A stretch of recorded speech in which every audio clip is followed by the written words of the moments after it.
우리가 이 세상을 살아가는 동안 지혜가 없이 성공한 사람은 없습니다. 지혜가 없이 잘된 사람도 없고요. 지혜가 없이 위기를 극복한 사람도 없습니다. 심지어 지혜가 없으면 부자 될 수도 없고, 설사 부자가 되었다 할지라도 그 부를 유지할 수가 없습니다. 매사에 지혜가 필요합니다. 직장 생활을 하는데도 지혜가 필요하고, 가정 생활을 하는데도 지혜가 필요하고, 자녀를 기를 때에도 지혜가 필요하고, 심지어 김치를 담글 때도 지혜가 필요합니다. 여러분, 우리에게 이 지혜가 얼마나 중요한지 성경은 이렇게 말합니다. 잠언 3장 14절에 보니 이는 지혜를 얻는 것이 은을 얻는 것보다 나았고 그 이익이 정금보다 나음이니라. 지혜는 진주보다 귀하니 네가 사모하는 모든 것으로도 이에 비교할 수 없다. 이 세상에 그 어떤 것도 지혜보다 가치 있는 것이 없다. 네. 그러면서 잠언 4장 7절에는 지혜가 제일이니 지혜를 얻어라. 네가 가진, 네가 얻은 모든 것을 가지고 네가 얻은 모든 것을 팔아서 지혜를 사라. 네? 이렇게 지혜가 중요합니다. 네. 결혼 상대자로 우리가 어떤 남자, 어떤 여자를 우리 청년들 원하시나요? 여러분, 지혜로운 남자, 지혜로운 여자를 찾으시기 바랍니다. 우리 옛말에도 얼굴 예쁜 여자와 결혼하면 3달 행복하대. 마음이 착한 여자와 결혼을 하면 3년이 행복하대요. 지혜로운 여자와 결혼하면 평생이 행복하대. 남자를 바꿔도 마찬가지죠. 남자도 마찬가지입니다. 지혜가 이렇게 중요한 것입니다. 우리 하나님은 지혜의 하나님이십니다. 지혜로 하늘을 펴셨고, 네, 지혜로 온 우주 만물을 붙들고 계시고, 네, 그 하나님은 우리가 지혜롭기를 원하십니다. 그래서 성경에 많은 주제가 있습니다. 중요한 주제, 사랑이라는 주제도 있고 믿음이라는 주제도 있고, 많은 중요한 주제들을 성경은 다루는데, 저는 개인적으로 하나님이 가장 중요하게 여기는 주제가 있다면 저는 지혜라고 생각합니다. 왜냐하면 성경 66권 중에 지혜라고 하는 단일 주제를 다루기 위하여 2권을 하려 하셨죠. 잠언과 전도서라고. 결코 짧지 않은 책들이잖아요. 거기에 하나님의 지혜를 가득히 담으시면서 우리에게 주시는 교훈, 너희도 지혜로워야 한다. 할렐루야. 우리 옆 사람 축복합시다. 당신도 지혜롭게 사십시오. 미련 곰탱이처럼 살지 마십시오. 곰이 들으면 화를 나겠지만 우리가 지혜롭게 산다는 거, 이게 얼마나 중요한지. 네. 날마다 하나님 앞에 지혜를 구하고 기도할 때마다 주님, 내가 판단하는 것, 생각하는 것, 내가 말하는 것, 내가 행동하는 것, 하나님 내게 지혜를 주십시오. 네, 우리 예수님께서도 제자들을 세상에 보내시면서 사탄이 왕노릇하는 거친 세상으로 주께서 보내시면서 제자들에게 하신 말씀이 있습니다. 내가 너희를 보냄이 마치 양을 이리 가운데 보냄과 같다. 네. 여러분, 양이 이리 가운데서 어떻게 살아남아요? 주님의 안타까움이 있는 거죠. 마치 내가 양을 이리 가운데 보냄과 같다. 그러나 너희에게 방법이 있다. 살아남는 방법만이 아니라 이리와 싸워 이길 수 있는 방법이 있다. 따라서 합시다. 뱀같이 지혜롭고 비둘기같이 순결하라. 다시 한번, 비둘기같이 순결하고 뱀같이 지혜로워하라. 비둘기 같은 순결함이 있을 때 하늘 능력이 임합니다. 뱀 같은 지혜로움이 있을 때 그 능력을 잘 잘 활용할 수가 있습니다. 할렐루야. 지혜가 없이 순결하기만 하면 숙맥이 돼요. 반대로 지혜롭기만 하고 순결하지를 못하면 사기꾼이 돼요. 그래서 이 둘은 항상 같이 있어야 됩니다. 다시 한번, 비둘기같이 순결하고 뱀같이 지혜로워라. 착하기만 하면 안 된다 이 말이에요. 순결하기만 하면 안 돼요. 착하게 살지만 동시에 지혜롭게 살아야 돼요. 근데 너무 지혜를 추구하다 보면 자꾸 잔머리 굴리다가 사기꾼이 또 될 수가 있어요. 그래서 우리 하나님의 백성들은 하나님을 섬기는 백성답게 순결하게 살면서도, 정직하게 살면서도 동시에 지혜로울 때, 특별히 하나님의 지혜가 우리에게 임할 때에 사람의 지혜를 제압할 수가 있고, 하늘의 지혜가 임할 때에 땅의 지혜를 제압하며 살아가는 승리의 인생을 살아갈 수 있는 것입니다. 우리 다시 한번 축복해요. 당신도 지혜롭게 사십시오. 아멘. 네. 어떻게 하면 우리가 지혜롭게 살 수가 있을까요? 오늘 이 말씀 속에 보면 인생을 살았던 사람 중에 가장 지혜로웠다는 이 솔로몬, 그가 남긴 이 잠언에 오늘 이 말씀 가만히 생각하면서 우리가 나눴으면 좋겠습니다. 이 세상에, 이 땅에는 작지만, 작으나, 비록 힘이 없으나, 비록 부족하나 연약하나, 아무것도 아닌 것 같지만 작은 존재가 있는데, 그 작은 것 중에 지혜로운 건 넷이 있다. 그냥 지혜로운 것도 아니고 가장 지혜로운 네 가지가 있다. 네? 그 중에 사람이 들어갈까요? 사람은 들어가죠. 네. 정말 지혜로운 것, 가장 작은 존재지만 가장 지혜로운 것 네 가지가 있는데, 이 네 가지를 언급하시는 이유는 하나님께서 자기 아들을 위하여 자기 아들을 내어놓으실 만큼 사랑했던 주의 자녀들, 주의 백성들이 지혜롭기를 원하셔서, 지혜롭게 살기를 원하셔서 이 말씀을 주시는 줄 믿습니다. 그래서 우리가 이 네, 작으나, 비록 작으나 가장 지혜로운 존재, 첫째는 뭐예요? 개미예요. 개미. 보이시나요? 개미 보여요? 저 개미. 네. 자, 이 개미 넷 중에서도 가장 으뜸 첫 번째가 개미입니다. 개미. 개미로부터 우리는 지혜를 배워야 돼요. 네. 개미 지나가면 함부로 밟지 마세요. 얼마나 지혜로운 존재인지 이 개미 앞에 선생님 하면서 엎드려야 돼요. 우리. 네. 뭐를 배워야 할까요? 같이 읽어요. 25절. 자, 25절 다 같이 시작.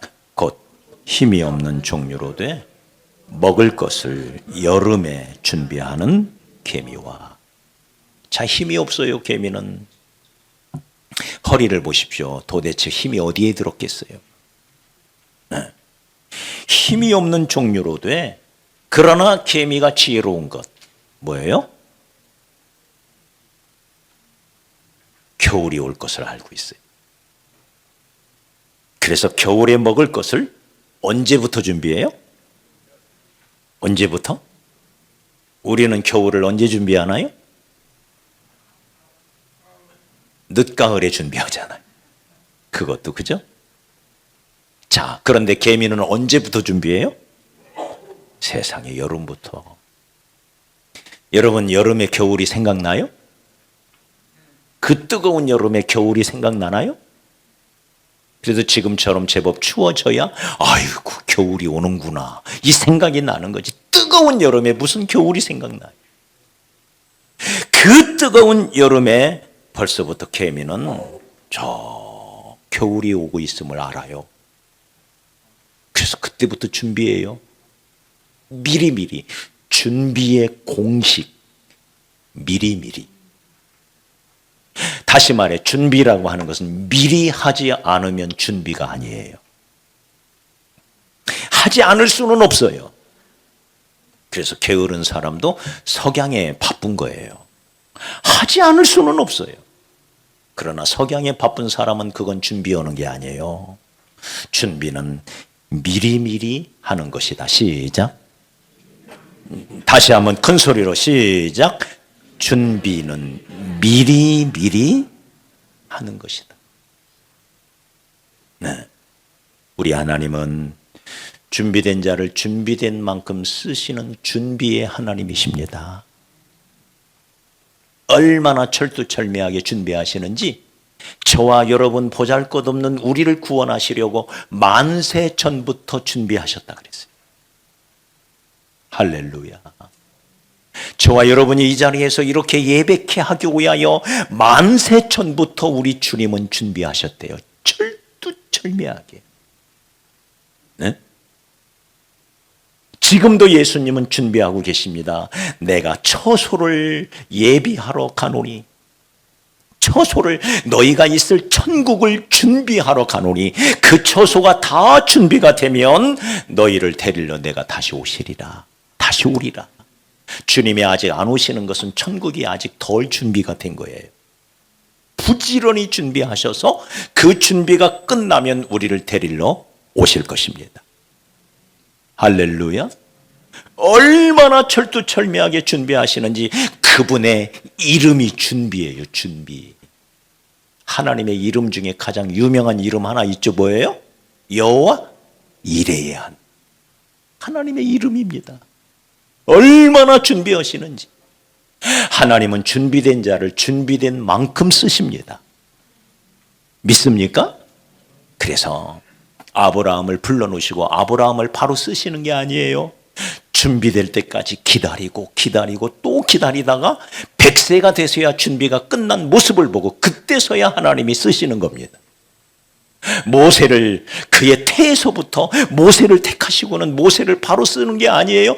철저히 준비의 과정을 거쳐서 나이 80이 되어서야 주님 눈에 보시기에 준비가 끝나니 그때서야 모세를 불러서 쓰시는 겁니다. 요셉을 그냥 쓰는 게 아니에요. 준비시켜서 쓰시고, 다윗을 17살에 불렀지만 바로 쓰시는 게 아니에요. 철저히 준비시켜서 준비의 과정이 끝난 다음에서야 다윗을 불러서 쓰시고. 할렐루야.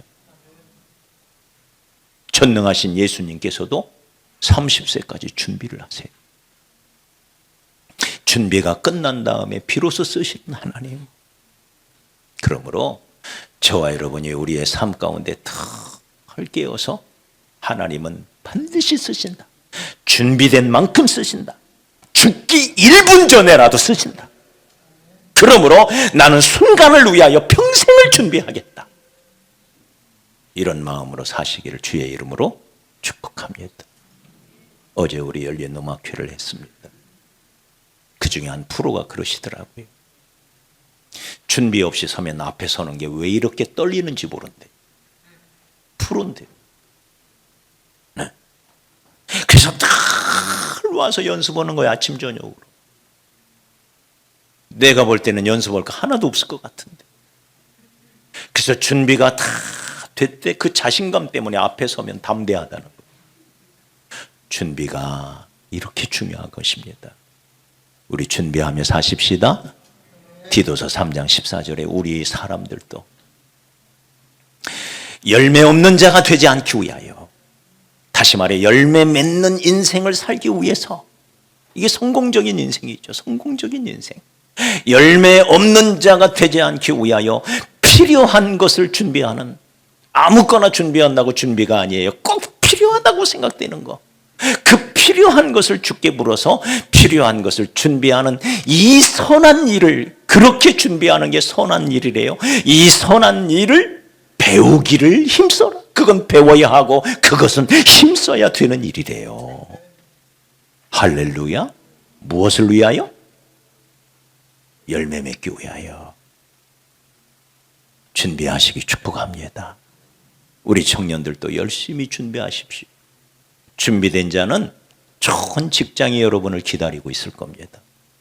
필요한 스펙도 길러놓고 필요한 자격증, 나이 들면 절대 못 땁니다. 따도 소용이 없습니다. 나이 들면 미리미리 자격증의 시대입니다. 지금은 필요한 자격증 있을 때 얼른 따놓고 준비하시기 바랍니다.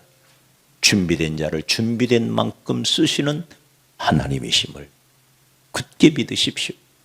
개미가 지혜로운 것은, 개미는 힘이 없는 종류지만 겨울은 분명히 오기를 알아. 분명히 오기 때문에 그것을 알고 세상에 가을도 아니고 벌써 여름부터 미리 준비하는, 우리가 이걸 배워야 할 줄 믿습니다. 두 번째는 우리가 배워야 할 두 번째 우리의 선생님이 계십니다. 누굴까요? 사반이라고 하는 선생님입니다. 사반, 소설 중에 사반의 십자가라는 소설도 있는데 그 사반이 아니고 이 사반은 작은 짐승입니다. 보이시나요? 우리나라에는 없습니다. 제가 성지 순례를 갔을 때 오병이어 기적을 행하셨던 벳세다 들녘을 갔는데 돌무더기가 너덜강이라고 그러죠. 이렇게 너덜강이 펼쳐져 있는데 거기에 앉아서 간식을 먹는데 거기에 사반이 있는 거예요. 얼마나 반갑던지요. 네? 그 가이드가 저게 사반이라고 그러는데 얼마나 반갑던지요. 저렇게 생겼어요. 쥐 같지요? 근데 쥐보다는 조금 큽니다. 쥐보다는. 토끼보다는 작고 쥐보다는 조금 큰. 네. 자, 사반이 지혜로운 것은 뭡니까? 자신이 약한 것을 알아요. 네. 스스로가 약한 것을 알아. 나는 결코 표범을 당해낼 수 없다는 걸 알아요. 날아오는 독수리를 당해낼 수 없다는 걸 알아요. 사자를 어떻게 이겨내겠어요? 늑대를 어떻게 이겨내겠어요? 자신의 약함을 알고 보금자리를 어디다 만든다고요? 바위 틈에다. 큰 바위 틈, 그 작은 틈에다가 안락한 보금자리를 만들어서 사자가 쫓아오면 얼른 숨는 거예요. 독수리가 쫓아오면 얼른 숨는 거예요. 바위를 의지하는 것입니다. 자신의 연약함을 알고. 사랑하는 여러분, 우리 모두 사반처럼 연약한 존재지요. 저와 여러분은 얼마나 연약한 존재입니까? 네, 누구에게 무슨 말 한마디만 들어도 무너져 내리는 게 우리 인생이잖아요. 자그마한 문제 앞에서도 벌벌 떠는 게, 두려워 떠는 게 우리 인생이잖아요. 얼마나 연약합니까? 그 연약함을 우리는 먼저 알아야 합니다. 두 번째는 그 연약함을 알기에 우리의 피난처 되시는 분이 계시죠? 피할 바위가 계시죠. 누군가요? 우리 하나님이십니다. 우리 예수 그리스도 주 나의 반석이 되십니다. 그분을 의지하는 거죠. 사반으로부터 배워야 할 지혜가 그겁니다. 내가 얼마나 연약한 존재인지를 내가 잘 알아서 거들먹거리지 말고 어깨 힘주고 다니지 말고 연약함을 잘 안다면 나의 피할 바위가 예수님이시다. 내가 피할 나의 피난처, 나의 산성, 오직 예수 그리스도, 우리 하나님이 나의 피할 바위가 되신다. 그래서 예수님 품으로 들어가는 것입니다. 할렐루야. 그게 지혜롭게 사는 거라는 거예요. 날마다 주님을 의지하고 주와 동행하고 주께 물어보고, 주님, 내가 어디로 가야 합니까? 무슨 일을 어떻게 해야 합니까? 주여, 내 갈 길과 할 일을 보여주시옵소서. 주께 묻고 주께 피하고 주의 손 붙잡고 주님과 동행하는 인생, 이것이 정말 지혜롭게 사는 것이다. 사반이 그렇게 살더라. 바위를 의지한. 할렐루야. 우리도 그렇게 살아야 할 줄 믿습니다.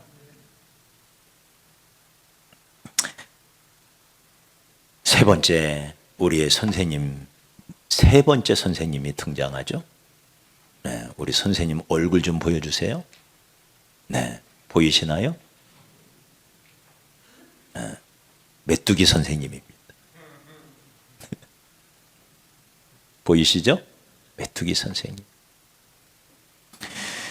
작지만 가장 지혜로운 것 세 번째가 바로 메뚜기라는 거예요. 자, 이 메뚜기에 대하여 우리 27절 같이 읽죠. 27절 메뚜기에 대해서 어떻게 설명하고 있습니까? 다 같이 시작. 임금이 없으되 떼를 지어 나아가는 메뚜기와. 메뚜기는 우리가 방금 전에 사진에서 보듯이 혼자 있을 때는 한없이 연약합니다. 그런데 이 메뚜기는 특성이 하나가 있어요. 본능이 하나가 있어요. 이 메뚜기는 혼자서는 안 된다는 것을 알아요. 그래서 메뚜기는 어떻게 날아다니나요? 보여줘 보십시오. 저렇게 날아다녀요. 떼를 지어. 그런데 오늘 이 말씀에 보니까 메뚜기에게는 임금이 없대요. 다스리는 자가 없대요. 리더가 없대요. 이끌어주는 자가 없대요. 메뚜기는. 그런데도 그들은 메뚜기는 모두가 본능적으로 알아요. 혼자서는 안 된다. 그래서 그들은 자동적으로 서로 협력하고 서로 뭉치고 서로 하나 되는 것이 본능이에요. 본능. 그래서 지혜롭다는 거예요. 우리가 이 협력의 지혜를 메뚜기로부터 배워야 됩니다. 여러분, 인생은 우리가 사회적 동물이라는 말도 있듯이 혼자서는 살 수가 없습니다. 그래서 우리 하나님께서도 아담을 지어 놓으시고 독처하는 것이 좋지 못하다. 성경에 나오는 첫 번째 부정적인 단어라 그랬습니다. 혼자 있는 것이 너무 좋지 않다. 그래서 우리 하나님도 삼위 하나님으로 계시잖아요. 그래서 아담에게서 하와를 만들어 남자와 여자를 만들어 둘이 함께 살도록 하셨고 그 둘이 하나가 되는 아름다운 결과로 가정을 이루게 하셨던 것입니다. 이 세상에서 가장 외롭고 가장 불쌍한 존재는 혼자 외롭게 사는 거죠. 하나님은 우리가 함께 하기를 원하십니다. 그래서 저와 여러분이 구원받은 이후에 교회라는 공동체를 만들어서 이 공동체 안에서 부대끼면서 서로를 도와가면서 서로를 붙들어주면서 서로 격려하면서 살아가도록 하나님은 설계하신 거예요. 할렐루야. 그래서 우리 안에 메뚜기의 DNA가 오늘부로 박히기를 주의 이름으로 축복합니다. 메뚜기의 DNA, 메뚜기의 본능은 뭐냐? 함께 하는 거예요. 나는 혼자서는 안 된다. 그러나 우리가 함께 할 때는 저 넓은 밭도 우리가 가면 쑥대밭으로 한꺼번에 만들 수 있다. 메뚜기 때 한번 지나고 다 끝나는 거 아니에요. 그래서 메뚜기는 서로 협력하는 것, 기러기처럼 서로 하나가 되어 나아가는 것. 그래서 외굴수적인 기질, 독불장군과 같은 그런 기질이 있다면 오늘 아침 회개하면서 내가 어디로 가든지 하나 되게 하고 뭉치게 하고 단결하게 하고. 네. 어느 회사를 가보든지 회사 입구에는 사훈이 붙어 있습니다. 제가 방문했던 모든 회사에는 거의 대부분 빼놓지 않고 사훈 3가지 내지 5가지의 사훈이 붙어 있는데 그 사훈 중에 꼭 들어가는 것 하나가 있었습니다. 인화단결입니다. 인화단결. 하나가 되어요. 그 하나됨 때문에 천국이 이루어지는 것입니다. 할렐루야. 마귀는 디아볼로스, 먼지처럼 흐트러지게 하는 자예요. 그러나 성령은 우리에게 하나 되게 하시는 분이에요. 맞아요? 성령의 하나 되게 하신 것을 힘써 지켜라. 성령님은 하나 되게 하는 것입니다. 가정에 어려움이 있어도 부부가 하나가 되고 모든 가족이 일치 단결하면 그 어떤 어려움도 이겨낼 수가 있습니다. 맞습니까? 교회도 마찬가지입니다. 늘 디아볼로스 먼지처럼 흐트러지게 하는 마귀가 역사에서 우리를 나누어지게 만듭니다. 시기하게 만들고 질투하게 만들고. 그러나 마귀의 역사보다 성령의 역사가 강하기 때문에 그 능력 때문에 우리가 하나가 되고 그 하나됨 때문에 가정이 평안해지고 교회가 평안해지는 줄 믿습니다. 그러므로 하나됨을 추구하시기 바랍니다. 어떤 경우에도 특별히 교회의 일꾼된 자들 이 사실을 알고 어떻게 하든지 나는 하나 되게 만드는 사람. 여러 가지 의견이 다를 수도 있고 그래서 갈등이 일어날 수도 있지만 그러나 거기에 성숙한 하나님의 일꾼들은 어떻게 하면 이런 상황에서 하나 되게 만들까? 성령님이 주시는 생각인 줄 믿습니다. 메뚜기의 DNA, 메뚜기의 본 우리가 하나 되게 하는 것. 빌 게이츠라고 하는 사업가는 이렇게 말합니다. 나는 내가 찾는 인재 중에 가장 많은 급여를 줄 사람. 나는 회사를 하나 되게 하는 사람에게 가장 많은 연봉을 주고 싶다. 이렇게 소중한 거예요. 그래서 우리의 세 번째 선생님 메뚜기로부터 메뚜기를 볼 때마다 나는 어디를 가든지 하나 되게 하는 사람 되어야지. 교훈을 얻으시기를 주의 이름으로 축복합니다. 이 사람이 사회에서 성공할 수가 있어요. 이 사람이 가정도 행복하게 만들 수가 있어요. 이 사람이 교회의 일꾼이 돼요. 어디를 가든지 인정받고 칭찬받는 사람이 돼요. 하나 되게 하는 사람. 마지막으로 네 번째 선생님을 모셔볼까요? 네 번째. 우리 한번 보여주십시오. 우리 선생님이십니다. 누구예요? 참 징그럽죠? 저분이 우리의 선생님이래요. 작지만 가장 지혜로운 것 마지막 도마뱀입니다. 도마뱀. 꼬리가 몸보다 훨씬 긴 전체 몸의 3분의 2가 꼬리로 되어 있는 도마뱀. 자, 이 도마뱀이 우리에게 가르쳐주는 지혜. 가장 지혜로운 것 네 번째. 이 도마뱀은 어떻게 설명을 하고 있습니까? 다시 한번 읽어보죠. 자, 도마뱀. 자, 우리 다 같이 시작. 손에 잡힐만 하여도 왕궁에 있는 도마뱀이니라. 여러분, 먼저 왕궁은 어떤 곳입니까? 이 세상에서 가장 존귀한 곳 아닙니까? 왜? 왕이 거하는 곳이니. 가장 아름다운 곳 아닙니까? 왜? 왕이 거하니. 가장 정결하고 깨끗하게 정리된 곳 아닙니까? 왜요? 왕이 거하는 곳이니까. 그런데 거기에 정말로 어울리지 않는 징그러운 곤충이라고 해야 돼요? 뭐라고 해야 돼요? 네? 이 파충류잖아요? 이 동물이라고 하기에는 너무 작고, 그죠? 이 도마뱀, 이 징그러운 도마뱀이 그 왕궁을 버젓이 활보하며 사는 거예요. 가장 존귀한 그곳에 어울리지 않는 도마뱀이 살고 있는 거예요.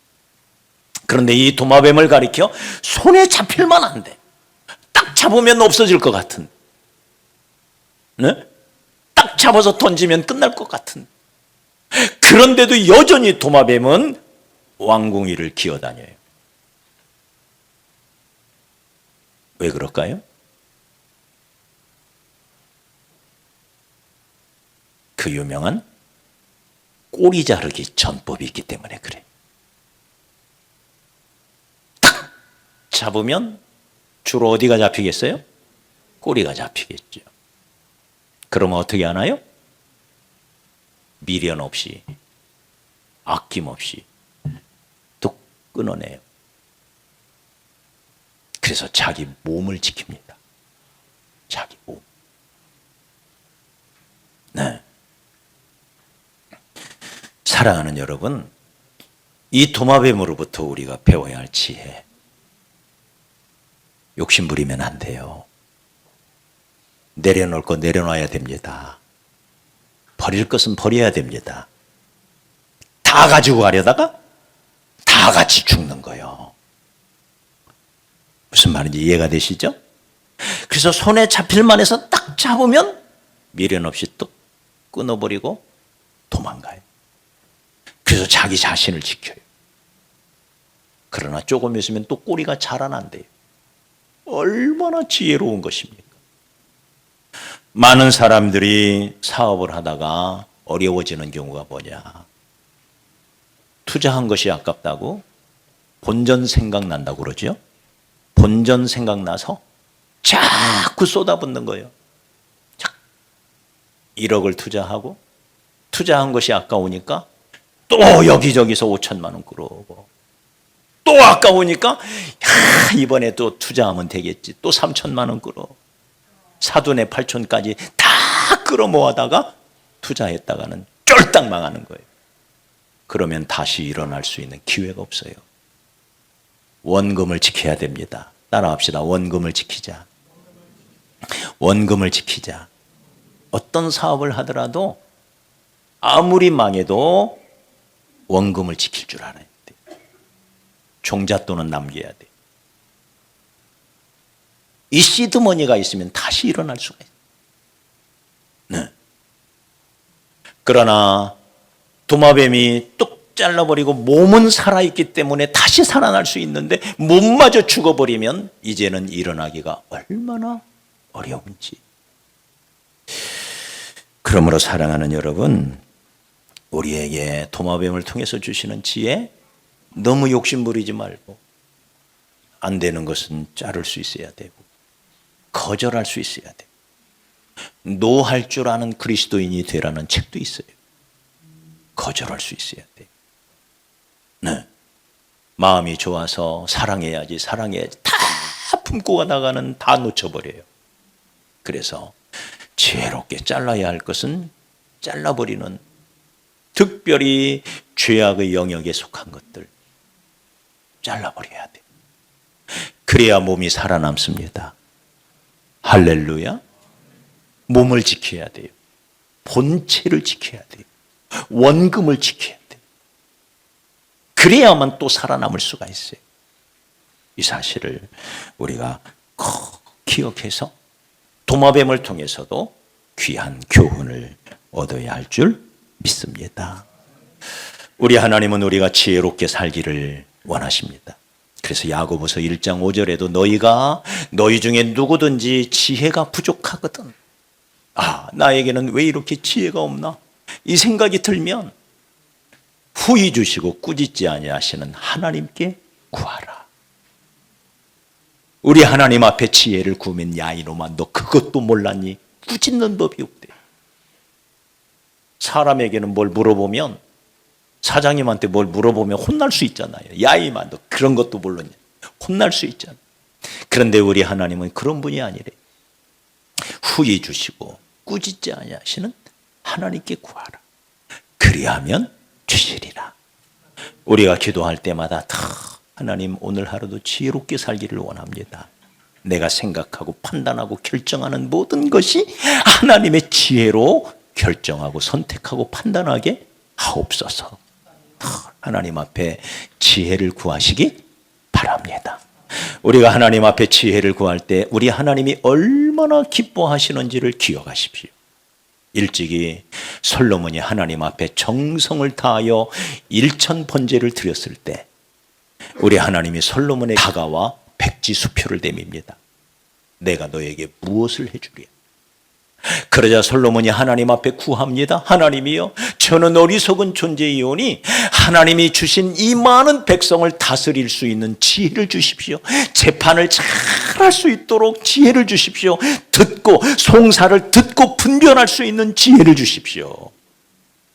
하나님 앞에 지혜를 구했을 때 우리 하나님이 얼마나 그 솔로몬의 기도를 듣고는 기뻐하시는지.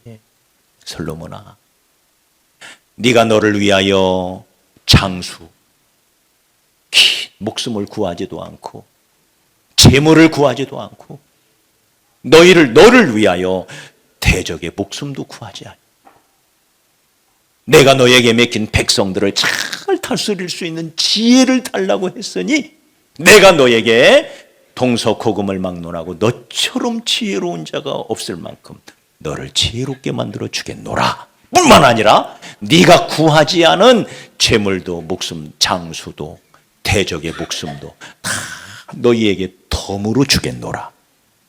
따라합시다. 지혜가 오면 모든 것이 따라온다.